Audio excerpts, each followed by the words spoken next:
Hi everyone, in this video we are going to talk about sentence writing of showing appreciation and asking giving opinion. Halo semuanya, nah di video kali ini kita akan membahas tentang bagaimana menulis kalimat untuk menunjukkan apresiasi atau rasa menghargai dan juga kalimat untuk meminta dan juga memberi pendapat. Okay, so as usual before we start our discussion, and I give the explanation about sentence writing of asking, giving opinion, and also showing appreciation. Let's take a look to the learning objective. Seperti biasa ya, sebelum kita mulai pembahasan untuk bagaimana menulis kalimat untuk memberikan dan meminta pendapat serta menunjukkan apresiasi atau menghargai, kita lihat dulu apa learning objective atau tujuan pembelajaran kali ini. Nah, jadi melalui kegiatan pembelajaran ini, siswa diharapkan mampu yang pertama, mengidentifikasi fungsi sosial serta unsur kebahasaan dari teks interaksi transaksional yang melibatkan ungkapan menghargai kinerja atau show appreciation dan meminta serta memberikan pendapat atau ask and give opinion.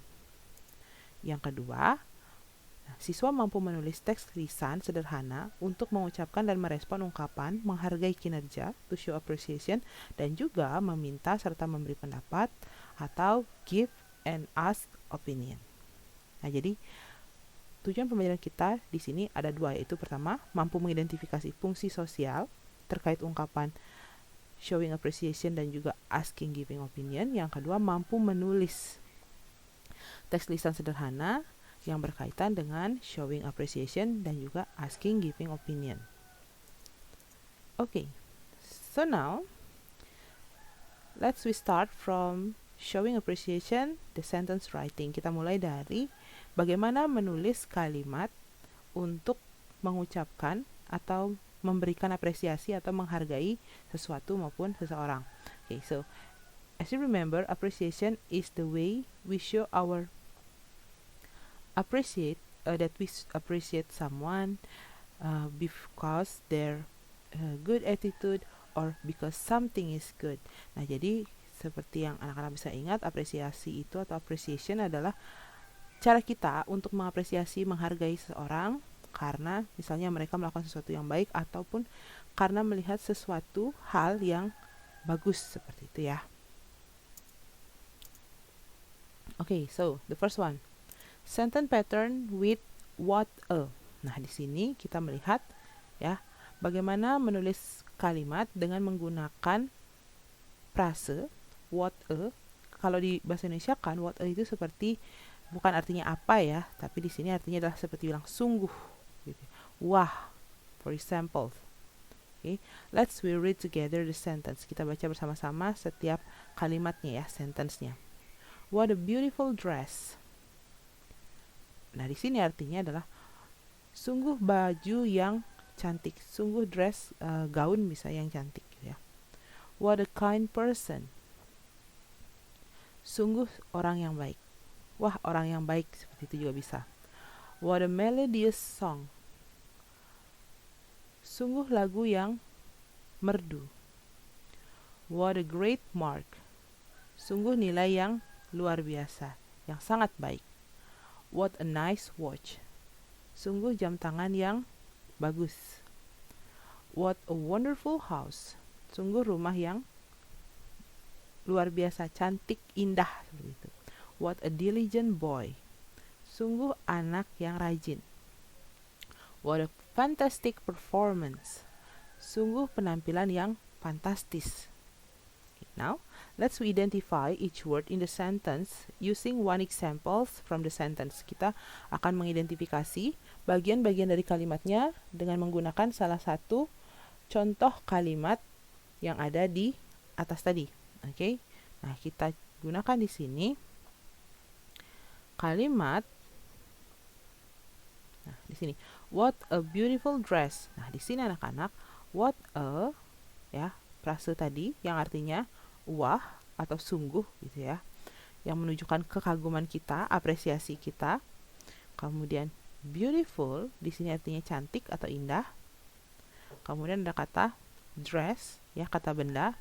Apanya yang cantik? Oh, yang cantik adalah gaunnya, pakaiannya. Jadi kita memuji di sini pakaiannya karena pakaiannya terlihat indah, cantik.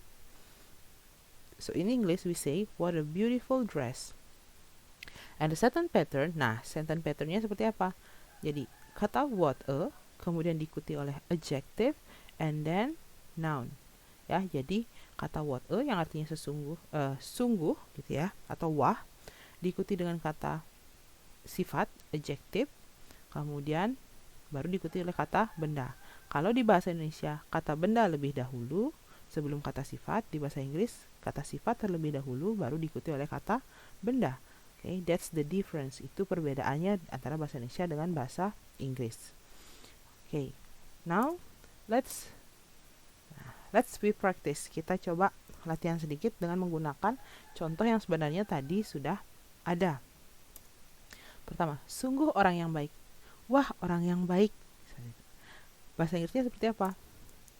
What a kind person. Nah, di sini tanda ungu sungguh berubah menjadi what a. Orang berubah menjadi person, tapi letaknya di belakang. Yang baik kata sifatnya berada di depan person kata benda. Kind. Jadi di sini orang yang baik itu berubah posisinya ketika ditranslate ke bahasa Inggris menjadi kind person, bukan person kind, ya. Jadi dalam bahasa Inggris kalimatnya menjadi what a kind person. Oke, what a, kind adjective, person noun kata benda, ya. Jadi sungguh orang baik. Oke. Seperti ini. Ya. Sungguh orang, kemudian baiknya ke sini. Jadi silang posisinya. Oke. Nah, next. Nah, sungguh penampilan yang luar biasa. Bahasa Inggrisnya akan menjadi what a fantastic performance. Sama seperti tadi, penampilan yang luar biasa ketika ditranslate ke bahasa Inggris akan menjadi luar biasa penampilan. Oke. Nah, di sini kita lihat sungguh what a penampilan, performance, luar biasa, fantastic. Oke. Nah, di sini what a fantastic adjective, performance noun. Jadi ingat anak-anak, kalau di bahasa Inggris adjective atau kata sifat ditulis terlebih dahulu baru diikuti oleh noun atau kata benda. Sedangkan kalau di bahasa Indonesia terbalik ya. Kata benda terlebih dahulu baru kata sifat. Ini ya, orang baik itu kan kata benda dulu baru kata sifat. Sedangkan di bahasa Inggris kata sifat kind dulu baru person, baik dulu baru orang gitu. Oke. Oke, now writing showing appreciation using praise that's a. Sekarang kita menggunakan frase that's a. Oke, that's a di sini artinya itu gitu ya. Example, that's a patient woman. Itu perempuan yang sabar. That's a cute puppy. Itu anak anjing yang lucu. That's a delicious cake. Itu kue yang enak. That's a fast car. Itu mobil yang cepat. That's a big temple. Itu pura yang besar, yang megah, yang luas. That's a funny story. Itu cerita yang lucu. Now, let's we identify each word in the sentence. Okay, one of the sentence we use as the examples. Kita pakai salah satu kalimat yang tadi ada di contoh. Kita akan identifikasi apa saja bagiannya. Di sini kalimat yang digunakan adalah that's a funny story. Itu cerita yang lucu. Nah, jadi di sini ada kata that's a, ya, ini, ya, that's a. Kemudian diikuti oleh funny, kata sifat, ya, sama seperti tadi. Kata sifat terlebih dahulu, baru kata benda. Story di sini adalah kata benda. So, the sentence pattern adalah that's a, diikuti adjective atau kata sifat, and then noun, kata benda. Di sini juga sama. That's a, kemudian patient ini adjective, woman adalah noun. Ya. That's a, cute itu adjective, puppy itu adalah kata benda, ya. Sama juga dengan delicious cake, kemudian fast car, big temple, okay, funny story sudah. Okay, now kita akan masuk ke bagian practice. Okay, so now we do some practice using some sentence in the examples. Kita akan berlatih menggunakan beberapa kalimat tadi yang sudah kita baca di examples. That's a. Yang pertama, nah, itu anak anjing yang lucu. Bahasa Inggrisnya bagaimana ya? That's a cute puppy. Ingat ya, anak anjing yang lucu ini ketika ditranslate ke bahasa Inggris, maka dia akan posisinya terbalik. Lucu terlebih dahulu, baru anak anjing. Nah, kemudian di sini polanya adalah that's a diikuti oleh adjective cute, kemudian noun puppy, anak anjing. Oke. Nah, ingat anak-anak, posisi kata benda, kata sifat di bahasa Inggris dibalik ya. Kata sifat dulu baru kata benda. Kemudian contoh yang kedua, itu kue yang enak. That's a delicious cake. Itu that's a kue, cake, enak, delicious. Kue yang enak dalam bahasa Inggris adalah delicious cake, bukan cake delicious, dibalik. Okay, so the pattern, that's a followed by adjective and then noun. Jadi that's a itu diikuti oleh adjective atau kata sifat terlebih dahulu dan kemudian baru kata benda. Dan ingat, kata sifat yang digunakan dalam showing appreciation adalah semua kata sifat yang bersifat positif atau baik. Karena ketika kita memuji seorang, maka kita memujinya melihat atau menilai hal yang positif atau baik. Okay, so now the last for showing appreciation. Untuk showing appreciation ini yang terakhir, yaitu menggunakan kata your, artinya punyamu gitu ya, milikmu. Example, your house is comfortable, rumahmu nyaman. Your shoes are pretty, sepatumu cantik. Your hair is shining, rambutmu berkilau. Your glasses are cute, kacamatamu lucu. Your painting is colorful, lukisanmu berwarna. Okay, now let's identify the word in these examples of sentences. Nah, kita gunakan di sini salah satu contoh kalimat dan akan kita identifikasi bagiannya apa saja ya. Nah, jadi di sini ada your, punyamu, shoes, sepatu. Jadi your shoes artinya sepatu punyamu ya, atau sepatumu gitu ya. Are di sini to be ya. Kenapa are? Karena shoes, sepatunya lebih dari satu. Jadi your shoes are pretty, cantik ya. Jadi patternnya adalah your diikuti dengan noun ya. Benda apa yang dimiliki? Oh, shoes, your shoes. Kemudian to be-nya is atau are. Kalau bendanya satu, gunakan is. Kalau bendanya lebih dari satu, gunakan are. Kemudian diikuti oleh adjective. Contoh di sini, your house. Kenapa menggunakan is? Karena house-nya cuma satu. Your hair. Your hair. Kenapa menggunakan is? Karena rambut itu tidak bisa dihitung jumlahnya, banyak. Sedangkan di sini glasses. Kenapa glasses menggunakan are? Karena kacamata itu ada dua bagiannya ya. Jadi menggunakan are. Kemudian painting. Kenapa menggunakan is? Karena lukisannya cuma satu. Ya, jadi anak-anak bisa mengetahui benda itu satu atau lebih dari satu dari akhirannya di sini ya. Shoes menggunakan akhiran es, glasses juga ada es-nya. Okay? Okay, so now let's practice. Nah, kita praktek di sini. Rumah kamu nyaman. Bagaimana menggunakan kalimat ini dalam bahasa Inggris? So, your house is comfortable. Rumah kamu berubah menjadi your house, ya. Dibalik juga di sini kepemilikan. Kamu, your, jadi milikmu gitu ya. House, rumah. Comfortable, nyaman. Nah, antara your house dan comfortable ditulis kata is. Jadi polanya your, noun, to be, ya, is atau are, kemudian comfortable, adjective. Ya. Berikutnya, lukisan kamu berwarna. Lukisan kamu berwarna, bahasa Inggrisnya your painting is colorful. Your painting itu noun, is to be, kemudian colorful adjective ya. Nah, lukisan kamu, Rumah kamu dalam bahasa Inggrisnya ditulis your house, artinya rumah milikmu, lukisan milikmu. Okay. Kemudian di antara noun dengan adjective ditambahkan to be, is atau are, seperti itu. Now we move to the second materials. Nah, kita masuk sekarang ke materi yang kedua, yaitu asking, giving opinion, sentence writing. How we write a sentence for giving opinion. Gimana caranya kita menulis kalimat untuk memberikan pendapat. Okay, so here's the examples. Okay. Number 1. I really like BTS. Their songs are amazing. What do you think of BTS? I think BTS is the most talented and inspiring boy band. Exactly, Tama.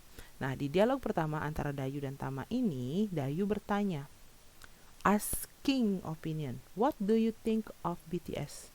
Apa pendapatmu tentang BTS? Kemudian Tama memberikan pendapat dengan berkata, I think, menurut saya. Ya. Kemudian dia memberikan pendapatnya. BTS is the most talented and inspiring boy band. Jadi BTS itu adalah grup pria yang paling berbakat dan menginspirasi. Itu menurut Tama. Kemudian Dayu setuju. Exactly, Tama. Nomor 2. Okay. Rini, what do you think about our new English teacher? Personally, I think she's very disciplined. Nah, di sini Arnata bertanya pada Rini, apa pendapat kamu tentang guru bahasa Inggris kita yang baru? Ya. Kemudian Rini menjawab, personally artinya secara pribadi, menurut saya, ya, ibu guru bahasa Inggrisnya itu sangat disiplin. Kemudian di contoh ketiga di sini, Nindya dan Radit. Okay. Hi Radit, what's your opinion about COVID-19? In my opinion, COVID-19 is contagious disease. Nah, Nindya bertanya di sini, apa pendapat Radit tentang COVID-19? Jadi, pendapatnya Radit, in my opinion, gitu ya. Menurut pendapat saya, COVID-19 atau COVID-19 itu adalah penyakit yang menular. Itu pendapatnya Radit. Next, Jaya and Martha. Okay. So, Jaya asks Martha, do you think English is difficult subject? Nah, di sini pertanyaan Jaya, jawabannya adalah yes atau no. Martha, menurut kamu apakah bahasa Inggris itu susah? Dan jawabannya Martha adalah yes, I think so. Ya, menurut saya begitu. Menurut saya begitu itu maksudnya bahasa Inggris itu adalah pelajaran yang susah. Kemudian di sini Mr. Budi and Tama. Student, please give your opinion about this painting. Jadi Mr. Budi menunjukkan sebuah lukisan kemudian meminta muridnya untuk memberikan pendapat. Tama menjawab, in my point of view, the painting doesn't look natural. Menurut pandangannya Tama, menurut sudut pandangnya Tama, lukisan tersebut terlihat tidak alami, tidak natural. Okay, so now let's take a look to the examples. Nah, examples di sini kita pakai beberapa saja. I think BTS is the most talented and inspiring boy band. Menurut saya, BTS adalah grup pria yang paling berbakat dan menginspirasi. Itu contoh pertama. Yang kedua, I think your poem is really touching. Menurut saya, puisimu sangat menyentuh. Nah, kita identify sekarang kalimatnya.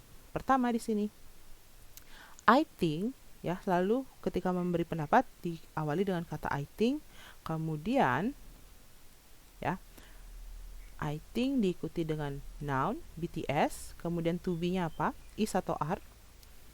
Lalu adjektifnya apa? Pendapatnya di sini the most talented and inspiring, ya. Paling berbakat dan juga menginspirasi, kemudian baru diikuti oleh boy band, ya. Grup pria. Jadi di belakang dia. Lalu di sini I think your poem is amazing. I think, kemudian pendapatnya tentang apa? Poem. Kemudian to be-nya adalah is. Adjektifnya apa? Bagaimana pendapatnya? Oh, ternyata sangat menyentuh. Nah, jadi sentence pattern-nya di sini adalah I think diikuti oleh noun, kemudian ada to be-nya ya. To be-nya is MR, jadi seharusnya di sini ya. Adjective, kata sifatnya apa, baru kata sifatnya diikuti oleh noun. Atau bisa juga yang lebih singkat, seperti contoh nomor 2 ya. I think diikuti dengan noun, apa yang mau diberikan pendapat, kemudian to be-nya, kemudian adjective. Contoh yang seperti tadi, I think your poem. Oke. Sekarang kita lihat practice, latihannya ya. Oke. Nah, tadi bahasa Inggrisnya anak-anak sudah tahu. I think BTS is the most talented and inspiring boy band. Kalau dalam bahasa Indonesia, ini kalimatnya. Menurut saya, BTS adalah grup pria paling berbakat dan menginspirasi. Bahasa Inggrisnya, I think BTS is the most talented and inspiring boy band. Jadi, kata I think di sini ya, menurut saya. Nah, kemudian BTS, kata bendanya atau yang mau diberikan pendapat adalah, di sini menggunakan is. Kemudian the most talented and inspiring itu adalah kata sifatnya. Kata sifatnya ditulis dulu di sini. Paling berbakat dan menginspirasi. Grup pria, di belakang ditaruh boy band ya. Jadi ingat, di bahasa Inggris kata sifat terlebih dahulu baru kata benda. Jadi polanya seperti apa? Polanya akan menjadi seperti ini. I think, kemudian diikuti dengan noun, kata benda ya. Jadi apa objek yang mau kita berikan pendapat? Kemudian ada to be di sini, is, am atau are. The most talented and inspiring itu adjektifnya, kata sifatnya. Kemudian boy band, kata bendanya. Nah, untuk memberikan pendapat, kalau pendapat beda dengan apresiasi ya. Kalau apresiasi kan selalu memberikan pujian dalam bentuk positif pasti. Sedangkan kalau pendapat, kalau kita tidak setuju, kita bisa memberikan pendapat yang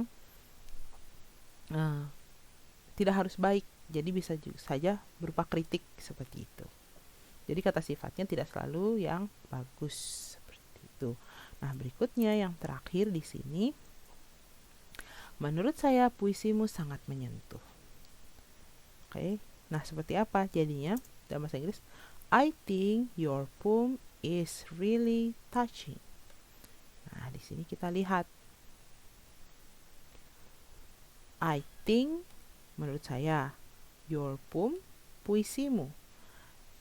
Kemudian sangat menyentuh, really touching. Nah, antara your poem dan really touching kita tambahkan kata is, to be ya, untuk menghubungkan.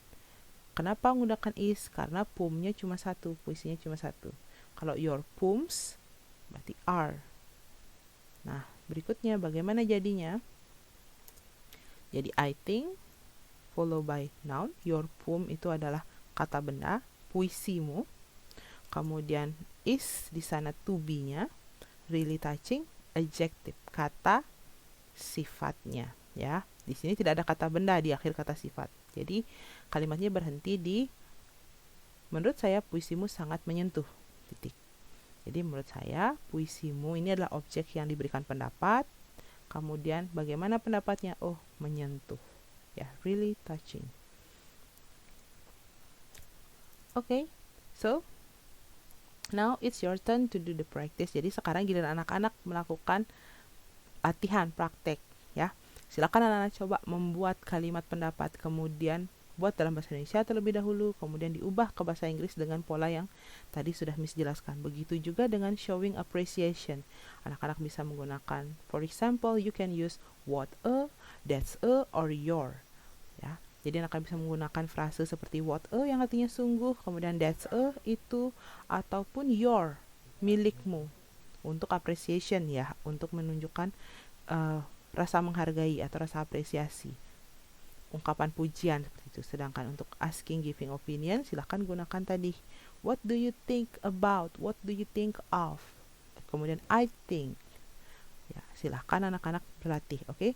And we will meet in the classroom for the writing and speaking practice. Nah, kita akan bertemu di kelas untuk praktek menulis dan juga berbicara. So thank you so much for your attention, and stay healthy and be happy.